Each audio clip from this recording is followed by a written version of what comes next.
Good morning, ladies and gentlemen. Today we're back with the Second Green and Tan War. Breakdown, Part 2, the war. Now, the war is very well detailed, so it's going to be split into two parts. So, I'm not going to edit anything, so we're just going to get straight to it. So, let's begin. The day came, and the Allies began to prepare themselves for an invasion. And even though they were supposed to launch in the morning, they decided that it would be best to attack them in the afternoon. When noon came, the nations of Tanaria and Grayton began to send their troops to Pacifica to launch their land invasion on Barako and Ketchut, which would take them a couple of days to get there.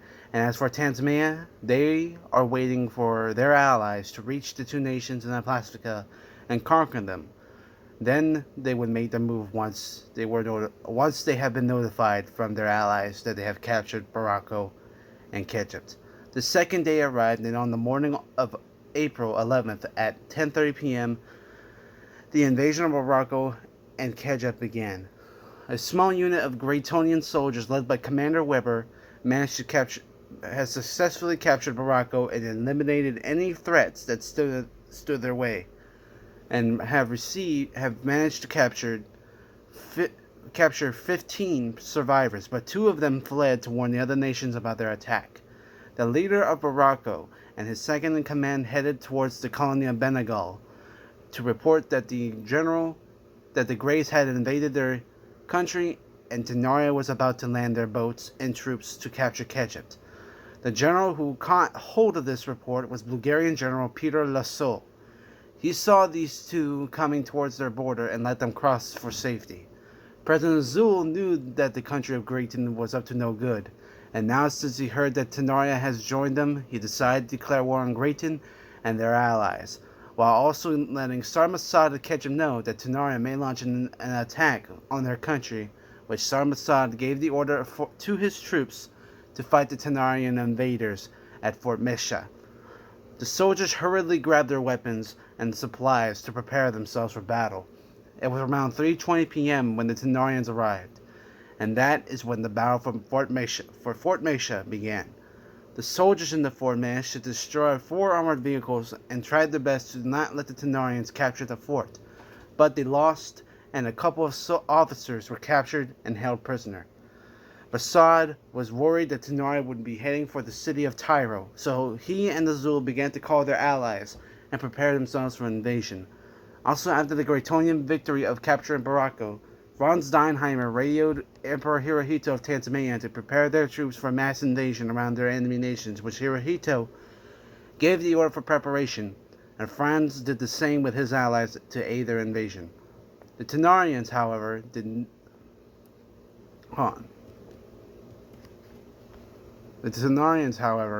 did capture the fort, but it was not close to conquering the capital. Conquering the whole country. So President Traniff sent troops to Ketchut to reinforce their strength and head for the capital. As Ketchut's army are reinforcing their defenses. As Ketchup's army was reinforcing their defenses, the Allies in Greenland began to have a meeting about the situation for 2 days. The second day, 7 nations decided to go to war, and they began to prepare themselves for battle. 2 of the nations declared preparation and readiness, and 3 declared neutrality. The Tasmanian Empire has its troops ready for war, and will launch their invasion soon. The nations of Grayton and Tanaria are preparing for their defenses just in case any of the allied nations in Plastopia were to invade them first.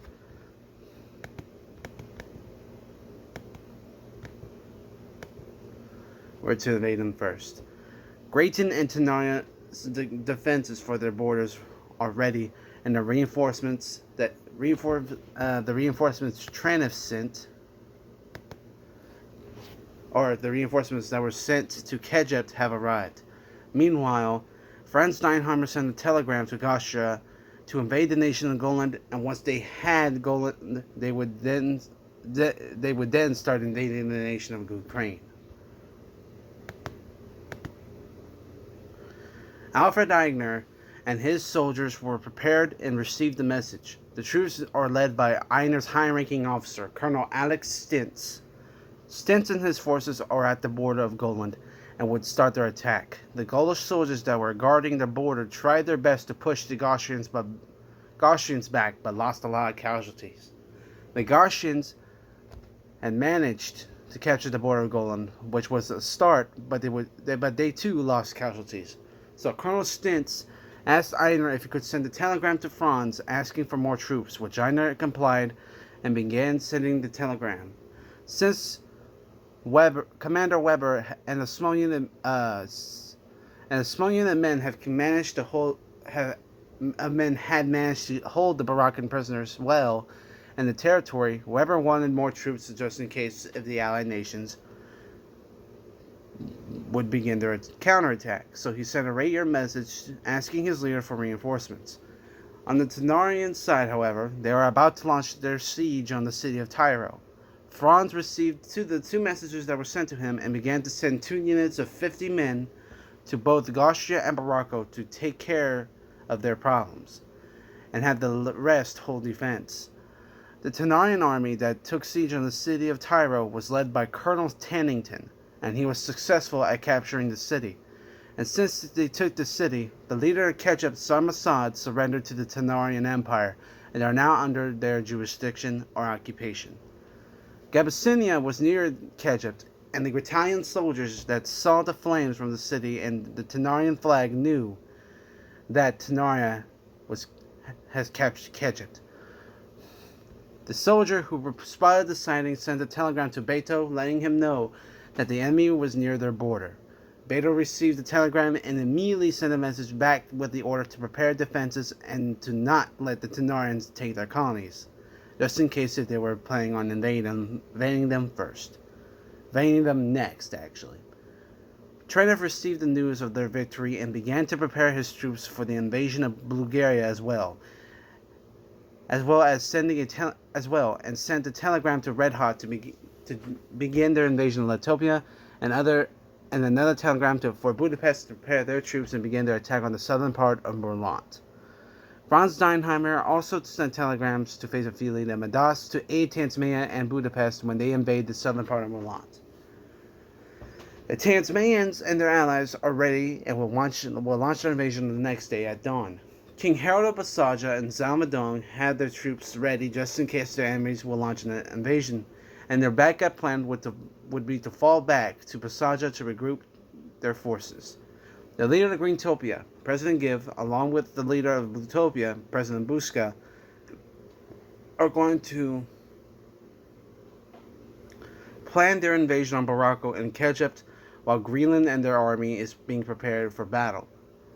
President Lumiere of Kandahar began to write a letter to Grayton and Tenaria asking them to reconsider their choices, and he hoped they would, or else he would have to fight them both. The next day came, and the Tanzanians have launched their attack on the northern border and pushed the soldiers into the city,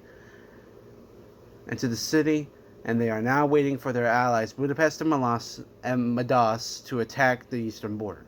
The troops that Franz sent to Weber and Einar have arrived and began to help their allies and fellow comrades.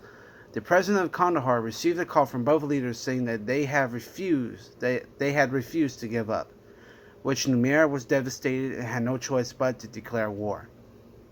The Budapestians and Madaians have managed to push the Basajan soldiers that were holding defenses in the east to fall back into the city. King Harold of Basaja heard about the defeats of the defenses in the north and east and decided to pull the soldiers that were sent to Gostia from Grayton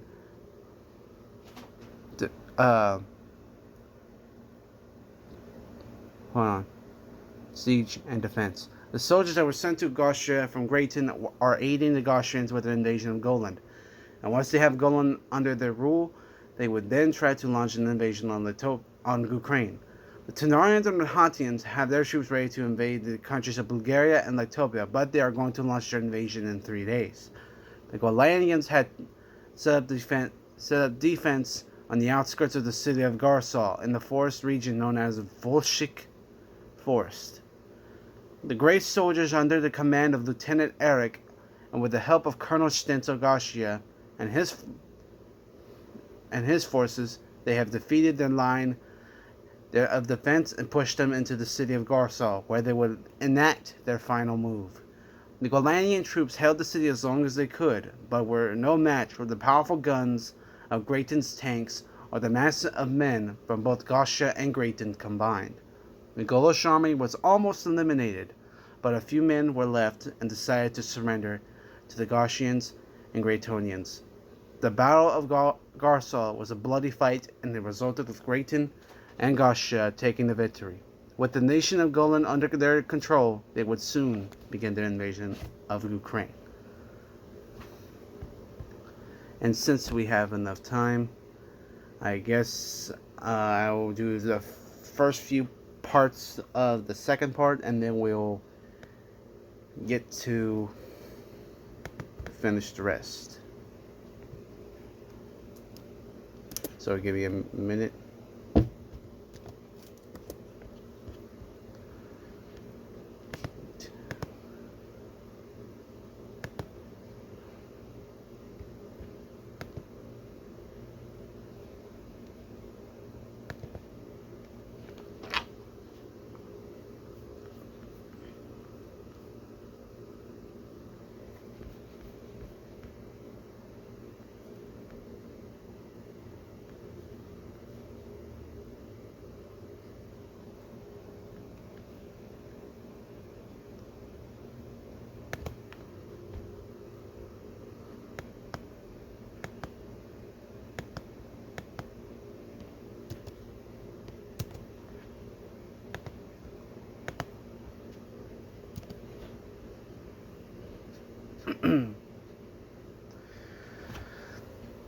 The leader of Kandahar is preparing his troops for the offensive because the first nation he plans on attacking first is Garcia, since they are allies with Grayton.